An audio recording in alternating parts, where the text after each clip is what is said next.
오늘의 제목은 공동체의 거룩함을 지키라 라는 제목을 가지고 여러분들과 함께 말씀을 나누고자 합니다. 놀라운 하나님의 복을 누리는 삶을 삽시다. 신명기 강의 53번째 시간입니다. 하나님은 범죄, 특히 살인에 대해서 철저하게 응징을 해서 죄값을 치르게 하셨습니다.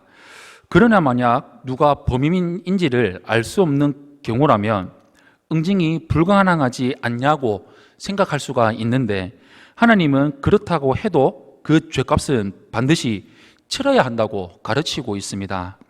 뱀이 악한 꾀로 아담을 쓰러지게 만들었듯이 사탄은 교묘하게 예수님을 믿는 우리 성도들을 죄에 빠뜨리려고 호신탐탐 기회를 노리고 있습니다.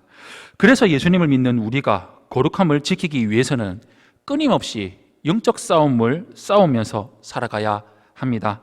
오늘 말씀을 통해서 우리가 거룩함을 지키기 위해서 해야 할 일들이 무엇인지 여러분들과 함께 말씀을 나누고자 합니다. 먼저 첫 번째로 1절에서 4절의 말씀을 보시면 부지 중의 죄에서도 우리는 경계해야 되는 것을 볼 수가 있습니다. 우리 오늘 본문 1절에서 4절까지 말씀, 우리 한 목소리로 합독하겠습니다. 시작.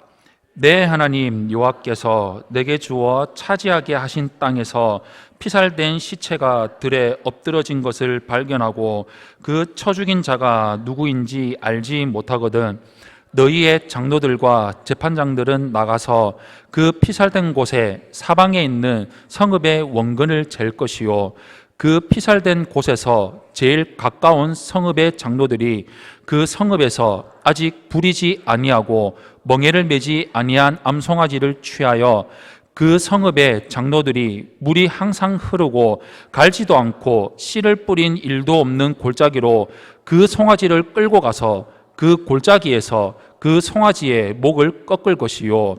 아멘.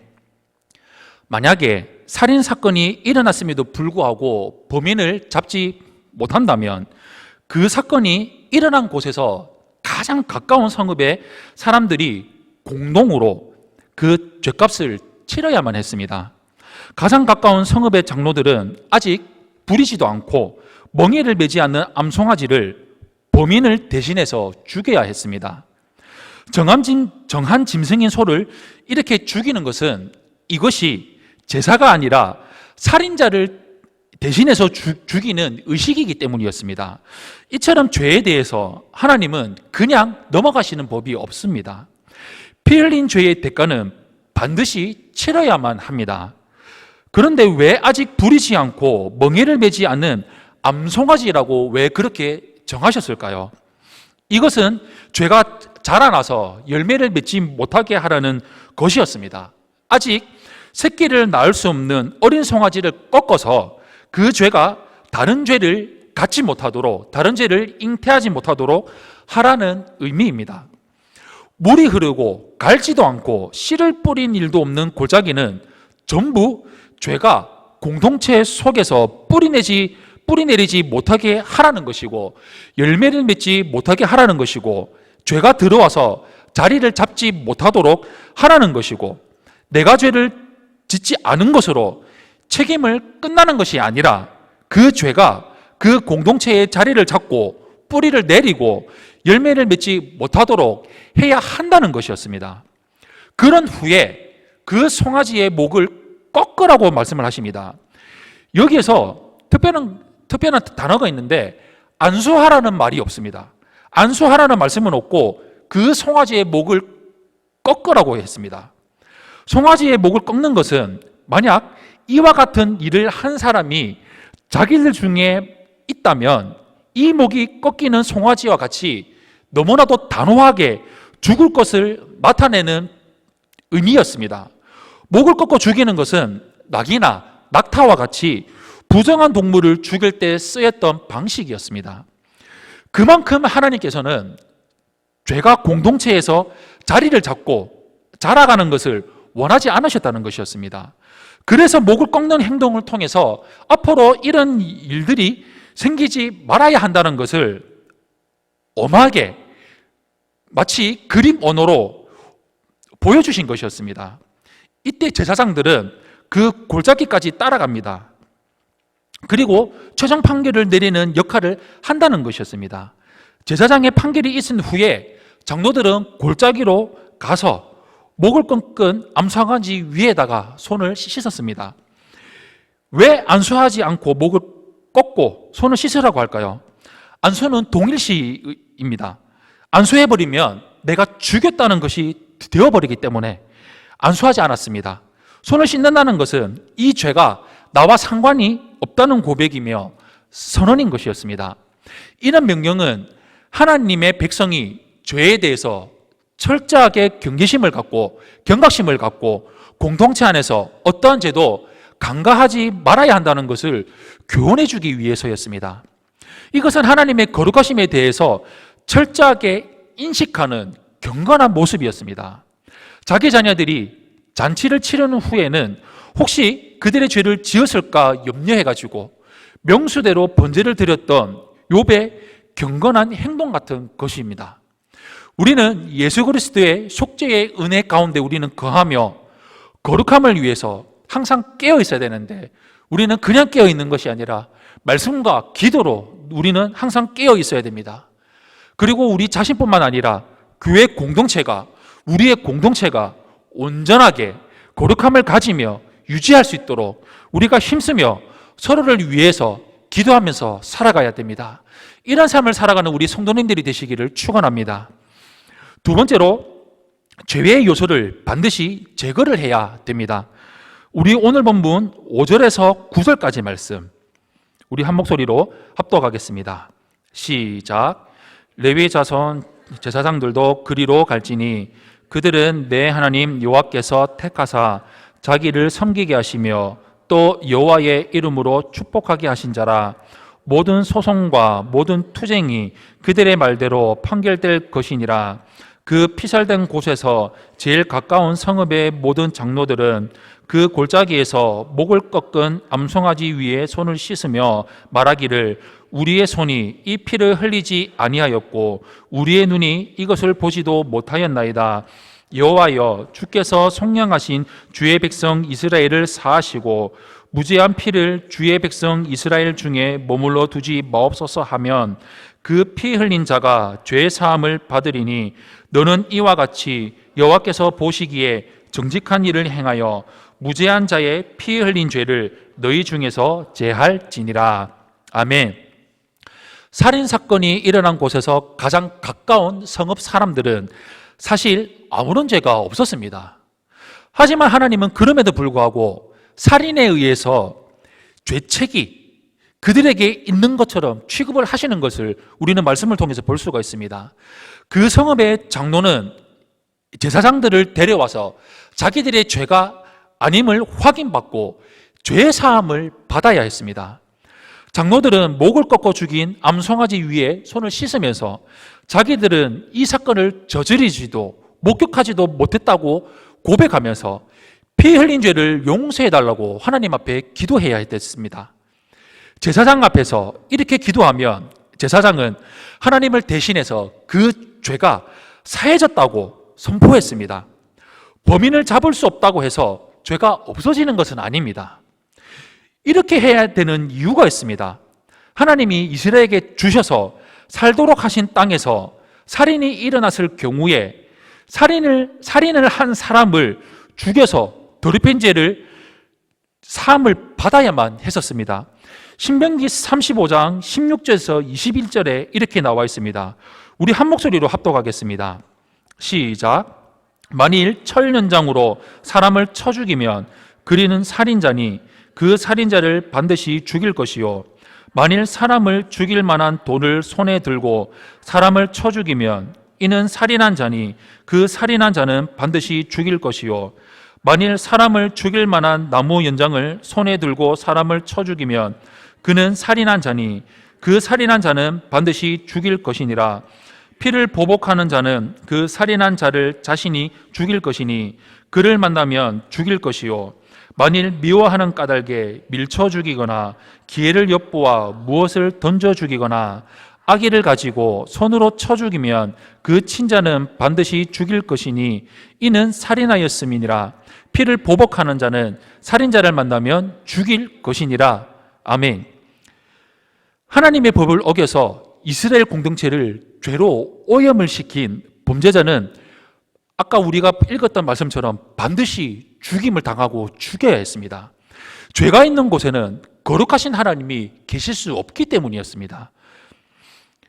이스라엘 가운데 하나님이 거하시지 않는다는 것은 곧 전쟁에서 지는 것이고 생활에서는 재앙을 의미했기 때문입니다. 아간의 죄 때문에 이스라엘 백성이 아이성 전투에서 패배를 했고, 아간을 죽인 후에는 승리했던 아이성 전투의 사건은 바로 이러한 진리를 증명하고 있습니다. 또한 발람의 조언을 받은 모압 왕 발락이 이스라엘을 물리치기 위해서 우상 숭배와 음행으로 이스라엘 백성을 유혹하고 미혹해서 범죄에 빠지게 만들었을 때 하나님이 내리신 연병으로 인해서 2만 4천 명이나 죽임을 당했습니다. 이때 비느하스가 음행하는 남녀를 죽이자 하나님의 진노가 그 즉시 멈추었습니다.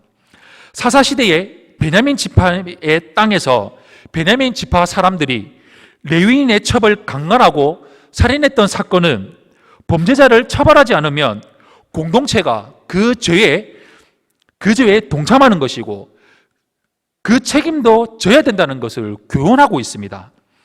범죄자들을 죽여야 하는 책임과 의무를 거부한 베냐민 지파는 하나님의 심판을 받아서 지파 전체가 멸절당하다시피 하기까지 되는 징벌을 받았습니다.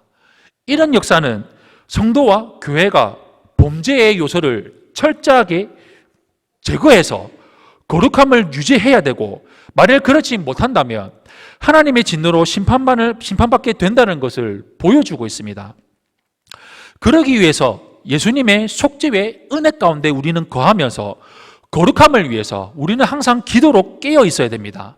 자기 자신뿐만 아니라 공동체가 온전하게 거룩함을 유지할 수 있도록 기도하는 삶을 살아가야 됩니다. 기도하는 삶, 이것이 바로 하나님 안에 거하는 삶입니다.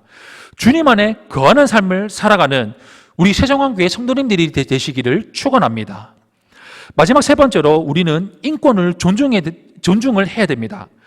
10절에서 14절 말씀 우리 한 목소리로 합독하겠습니다.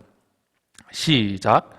내가 나가서 적군과 싸울 때에 내 하나님 여호와께서 그들을 내 손에 넘기심으로 내가 그들을 사로잡은 후에 내가 만일 그 포로 중에 아름다운 여자를 보고 그에게 연연하여 아내를 삼고자 하거든 그를 내 집으로 데려갈 것이요 그는 그 머리를 밀고 손톱을 베고 또 포로의 의복을 벗고 내 집에 살며 그 부모를 위하여 한 달 동안 애곡한 후에 내가 그에게로 들어가서 그의 남편이 되고 그는 내 아내가 될 것이요 그 후에 내가 그를 기뻐하지 아니하거든 그의 마음대로 가게 하고 결코 돈을 받고 팔지 말지라 내가 그를 욕보였은즉 종으로 여기지 말지니라. 아멘. 앞선 단락이 살인자와 연관되었던 법이라면 이번 단락은 간음죄와 연관된 법입니다. 고대 사회에서 전쟁을 포로로 끌려온 여인들은 노예이자 성놀이개에 불과했습니다. 그러나 하나님은 아무리 전쟁에서 끌려온 포로라 해도 여인을 아내로 맞아들일 때 그에 합당한 예우를 하도록 명령하셨습니다. 여인은 자기를 아내로 맞이하려는 남자의 집에 가서 머리를 밀고 손톱을 베고 포로의 옷을 벗었습니다. 이는 그녀가 과거와 단절이 되는 것, 신분이 바뀌어지는, 바로 신분이 변화되는 의미로 볼 수가 있습니다. 남자는 즉시 그 여인을 취할 수가 없으며 그녀가 부모를 위해서 애곡할 수 있도록 한 달간 기다려야 했습니다. 이 여인은 이러한 절차를 거쳐서 정식으로 결혼을 하게 되는 것이므로 혹시 이혼을 한다고 해도 노예로 팔릴 수가 없었습니다. 아무리 전쟁포로로 잡혀온 여인이라 해도 사람이기에 존중해야 한다는 원칙은 변함없이 적용이 되었습니다. 이 단락의 핵심은 포로로 잡혀온 여자를 아내로 삼았을 경우에 그는 더 이상 포로가 아니라 인격적인 대접을 해줘야 된다는 것이었습니다. 힘의 논리가 지배하는 세상이 안 되고 정욕이 이끄는 대로 살아서는 안 된다는 것이었습니다.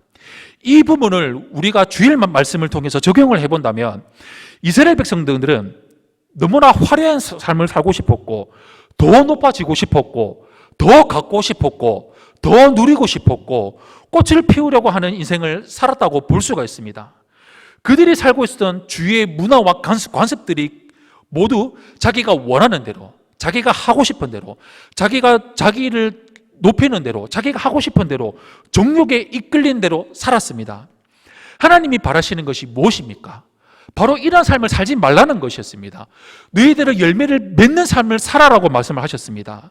예수님으로 말미암아 인격이 변화되고 사람을 만나는 관계의 방식이 바뀌어지는 것처럼 하나님의 말씀을 통해서, 하나님께 붙어있는 삶을 통해서 정욕으로 내 욕망을 위해서 사람들을 만나고 살았던, 그동안에 살아왔던 그 삶에서 바뀌어서 사람들을 만날 때 관계 속에서 하나님의 뜻을 세우고 하나님의 말씀으로 살아가라는 것이었습니다. 사랑하는 성도 여러분, 마귀는 우는 사자와 같이 두루 다니면서 산기살을 지금도 찾고 있습니다. 그러므로 예수님을 믿는 우리는 언제 어디서나 마귀의 공격을 받아 죄에 빠질 수 있다는 것을 기억해서 기도로 깨어 있어야 됩니다. 그것이 하나님과 붙어있는 삶입니다. 하나님과 함께하는 삶입니다. 그럴 때 우리는 주님으로부터 주시는 그 능력, 그 은혜를 공급받고 또한 성령으로 충만받아 성령이 주시는 그 능력으로 하나님의 전신갑주로 무장되어서 죄와 싸워서 승리함으로 거룩함을 지키면서 열매 맺는 삶을 살아갈 수가 있습니다. 우리 평생토록 이러한 삶을 살아가는 우리 세종환교회 성도님들이 되시기를 예수님 이름으로 축원합니다. 아멘.